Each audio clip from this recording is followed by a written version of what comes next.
서울역 4번 출구에서 오늘 집회 현장 라이브 하고 있는데요. 굉장히 많은 시민들께서 거리로 몰려 나오고 계십니다. 박근혜 국정농단 사태 때 2016년 제가 촛불혁명 당시에 무려 5개월 동안 집회 취재를 했었는데요. 그때만큼 열기가 매우 뜨겁습니다. 현장에서 저희가 더불어민주당 박균택 의원님 아시죠? 예, 국회 법사위에서 맹활약하고 계신 분입니다. 저희가 박균택 의원님 모시고 또 말씀을 좀 들어보겠습니다. 의원님, 아유, 예, 감사합니다. 이렇게 예. 또 거리에서 예. 뵙게 됐습니다. 예, 감사합니다. 오늘 예. 광주에서 시민들과 함께 오셨습니까? 예, 예. 버스로 함께 버스로? 예, 함께 이동했습니다. 네, 시민들 버스에서 함께 오시면서 당원들께서 주로 어떤 말씀들을 하시면서 어떤 심경으로 오늘 집회 오셨을까요? 이제는 이제 그 시민들께서 임기단축 얘기를 너무 자연스럽게 하시는 것 같습니다. 네. 옛날에는 일부 분들이 예. 조금 성품도 급하시고 네. 좀 강경한 성품 예. 가지신 분들만 임기단축 탄핵 얘기를 하셨는데 네. 지금은 너무 많은 분들이 자연스럽게 예. 저 임기 지역에 놔두면 안 된다. 하루가 급하다. 네. 빨리 해라. 이런 말씀들을 너무 많이 하시는데 그렇군요. 예. 참 이거 책임 있는 정당, 그것도 법률위원장으로서 네. 탄핵 얘기를 쉽게 꺼낼 일이 아닌데 네. 갈수록 그런 얘기를 많이 듣다 보니까 네. 저도 이제 탄핵의 시기가 이제 다가오는 거 아니냐 어허. 이런 생각을 많이 하고 있습니다. 네. 실제로 대통령의 육성이 나올 거라고는 상상도 하지 못했습니다. 예. 사실 기자들은 그동안 김건희 여사와 김영선 전 의원 사이에 주고받았을 걸로 보이는 텔레그램 캡처본을 찾고 있었는데 예. 대통령의 육성이 나왔습니다. 예, 그럼에도 예. 불구하고 도 아무런 문제가 되지 않는다. 법적, 정치적, 상식적으로 문제가 되지 않는다고 얘기합니다. 전직 검찰 소식 어떻게 보십니까? 예. 공직에 자질을 갖추지 못한 분이죠. 공직자의 자질 기본을. 네. 정치적 상식적으로는 당연히 문제가 되는 거고 네. 법적으로 문제가 되느냐 안 되느냐를 가지고 많이 궁금해할 거 아닙니까? 네. 근데 그 전부터 정치자금법 위반, 선거법 위반이 문제가 됐는데 네. 이번에 명태균과의 녹취록 네. 이것만 한정해서 보면은 대통령이 아니니까 네. 공직에 취임하기 며칠 전, 하루 이틀 하루 전. 전이었으니까 네. 범죄가 안 된다는 것인데 네. 제가 보기에는 범죄가 됩니다. 아하.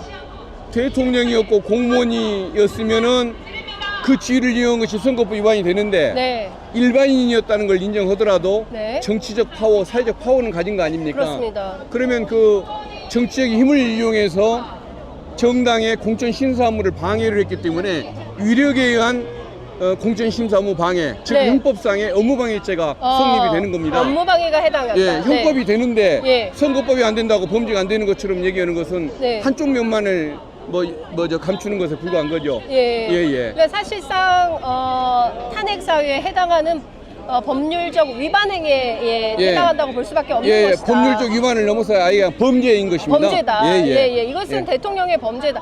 자, 불소추 특권은 있지만 수사는 받을 수 있는 거 아닙니까? 맞습니다. 네, 예. 그렇다면 검찰이 적극적으로 수사에 나서야 하는데 예. 현재 상황은 검찰이 과연 그렇게 할 것이냐? 안 하겠죠. 예. 김건희 여사 3년째 조사 안 하다가 네, 국민들 그냥 도전하듯이 무혐의 처벌하는 거 봤지 않습니까? 네. 결국은 검찰 스스로는 안 될 것이기 때문에 특검법을 네, 도입을 해서 예. 특검에 의한 수사가 이루어지게 해야 하고 네. 거기서 드러나는 구체적인 증거를 토대로 이제 탄핵 여부를 이제 결정을 해야겠죠. 네. 예. 예.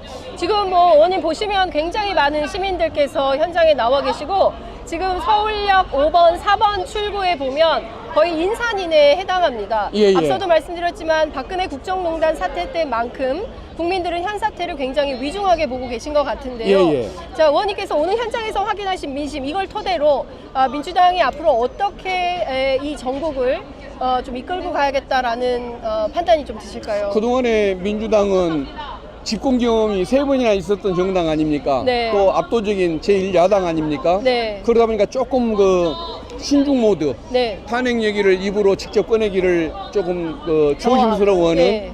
그런 신중한 모습을 많이 보여왔는데 이제 이렇게 많은 분들이 모여들고 네. 대통령의 임기 단축을 당연한 것처럼 말씀을 하는 상황에서 네. 이제 탄핵이라는 말을 아낄 필요가 있나 네. 이런 생각이 드는데 아마 정권이 이 국정 운영 기조를 계속 안 바꾼다면 네. 앞으로 조금만 더 가면은 민주당 입장에서는 아마 탄핵 운동으로 네. 갈 수밖에 없는 상황이 올 것 같습니다. 예, 그러니까 이제는 탄핵 운동으로 변화할 수밖에 없는 단계에 이르렀다라는 말씀 좀 거의 드렸습니다. 임계점에 이른 것 같습니다. 거의 임계점에 이르렀다. 예. 근데 저희들은 그래도 저희들이 투표를 통해서 뽑은 대통령은 윤석열 대통령인데 실제 국정 운영의 주체는 김건희 여사였다라는 것이 명태균 씨의 음성으로 매일 확인이 되고 있습니다. 예.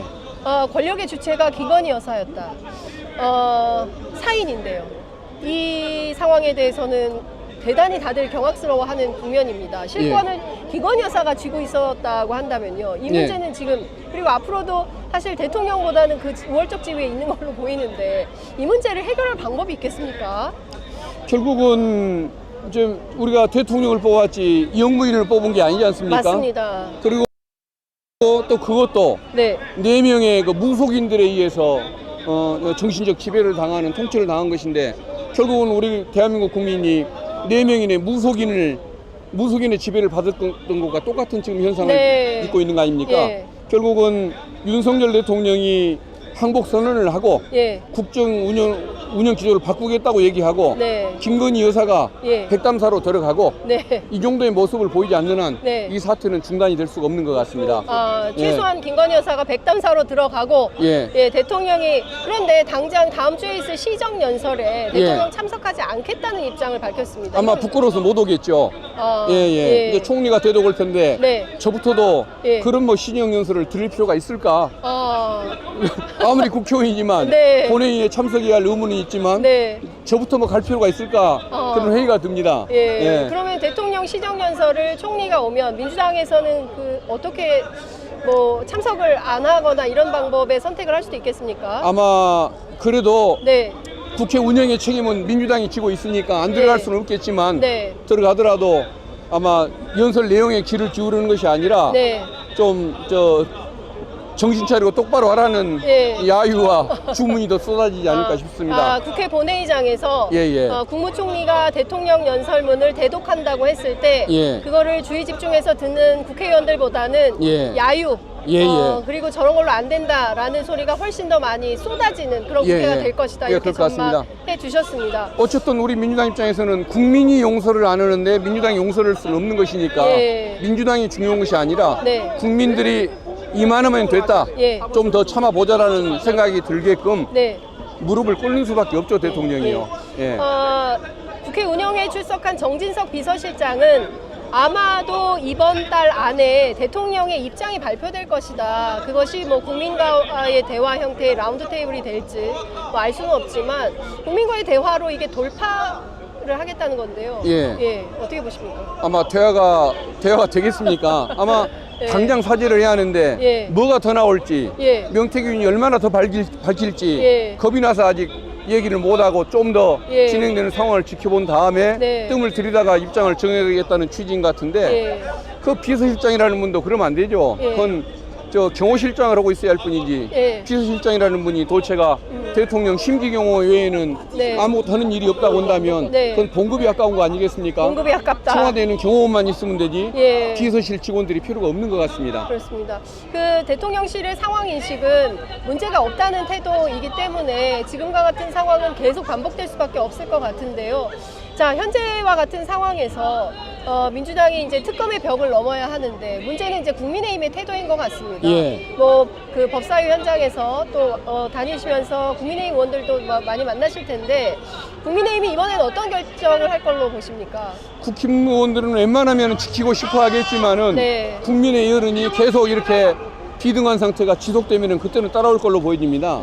박근혜 대통령 때 얼마나 완고했습니까? 새누리당이. 그럼에도 불구하고 그 탄핵 여론이 78%에 이르니까 국힘 의원들도 동조를 해서 78%의 탄핵 찬성을 국회가 보일 수 있었는데 국민의 여론이 그렇게 어느 비등점을 넘으면은 결국은 국회의원도 따라오는 특성을 지닌 것 같습니다.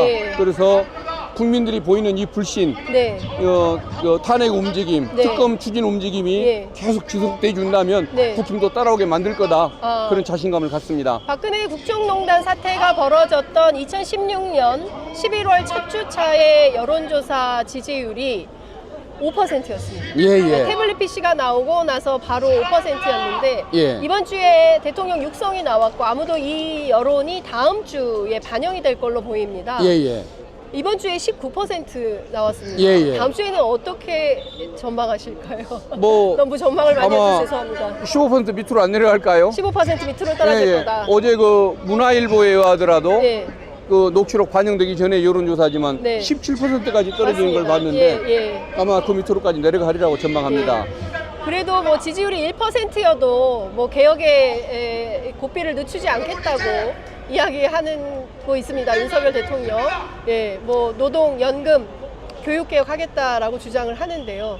예. 그건 국민들의 관심도 없는 것 같고 예. 어쨌든 이 사태를 극복하려고 자꾸 일부러 네. 남북 갈등을 일부러 더 만들어내는 것 같지 않습니까? 네. 러우 전쟁에 일부러 더 끼어들려고 하고 네. 북한의 그저 비행물체 네. 그저 무인기. 드론 무인기를 보냈는지 안 보냈는지 모르겠지만은 네. 부인할 수도 있는데 예. 확인해 줄 수 없다고 계속 애매한 화법을 쓰고 예. 러우 상태에 끼어들겠다고 얘기하고 이거 자체가 보면은 예.